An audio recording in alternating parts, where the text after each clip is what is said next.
Mobile দিয়ে copyright claim remove করার জন্য প্রথমেই ক্রোম ব্রাউজার ওপেন করব, দেন ইউটিউবের ইন্টারফেসে প্রবেশ করব। এরপর থ্রি ডট মেনুতে ক্লিক করে আমরা আগে দেখব ডেস্কটপ সাইট ওপেন কিনা।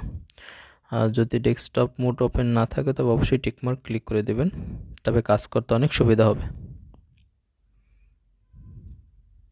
এরপর আমরা ইউটিউব আইকনে গিয়ে আমাদের চ্যানেল আইকনে ক্লিক করব।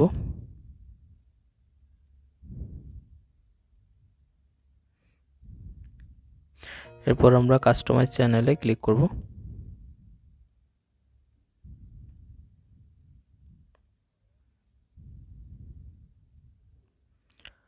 কাস্টমাইজ চ্যানেলে যাওয়ার পর আমাদের কন্টেন্ট যেখানে আছে এটার উপর ক্লিক করে কন্টেন্টের ভিতরে প্রবেশ করব।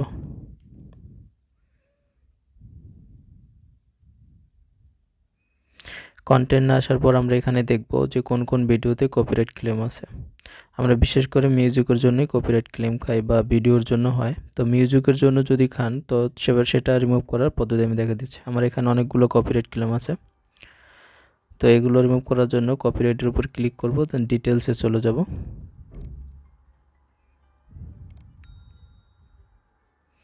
ডিটেলসে আসার পর আমরা দেখতে পারবো যে কতটুকু মিউজিকের উপরে কপিরাইট এসেছে। আমার এখানে 11 সেকেন্ড থেকে 3 মিনিট 18 সেকেন্ডের উপরে কপিরাইট। তো এটা রিমুভ করার জন্য আমার প্রথমেই আমরা অনেকগুলো পদ্ধতি আছে, সেই পদ্ধতির ভিতরে একটা হচ্ছে আমরা ট্রিম করে দিতে পারি অথবা রিপ্লেস সং করে দিতে পারি। তো আমরা এখানে গিয়ে রিপ্লেস সং যে অপশনটা আছে সেটা দেব। মিউট করেও দিতে পারি, বাট মিউট করে দিলে দেখা গেছে আমাদের ভয়েস থাকলে সে ভয়েসটাও মিউট হয়ে যাবে।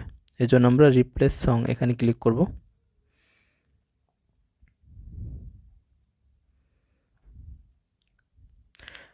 রিপ্লেস সং ক্লিক করার পর আমরা ইউটিউবে কপিরাইট ফ্রি মিউজিক পাবো। এখান থেকে আমরা যে কোনো একটা মিউজিক বাছাই করে নেব। অবশ্যই বাছাই করার পূর্বে দেখতে হবে যে মিউজিকের উপর আপনি কপিরাইট খেয়েছেন সেটা কত সেকেন্ডের বা কত মিনিটের, সে অনুসারে আমাদের নিতে হবে। অবশ্যই তার থেকে লেন্থি গান নিতে হবে। তো আমি এটা সিলেক্ট করে দিলাম, এরপর আমি সেভ করে দিলাম। সেভ করার পর আমরা যখন ওকে করে দেব তখন এখানে আমাদের একটা শর্ট মেসেজ দেখাবে, অর্থাৎ আমাদের ওয়েট করতে বলবে। সেটা কয়েক ঘন্টাও লাগতে পারে কিংবা একদিনও লাগতে পারে।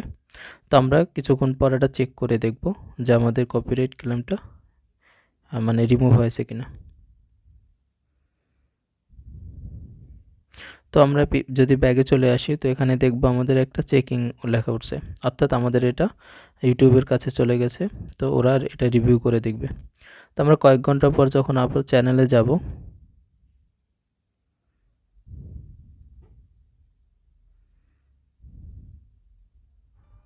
চ্যানেলে কন্টেন্টে যখন আসছি দেখা গেছে আমার কোনো কপিরাইট নেই, অর্থাৎ আমার কপিরাইট রিমুভ হয়ে গেছে।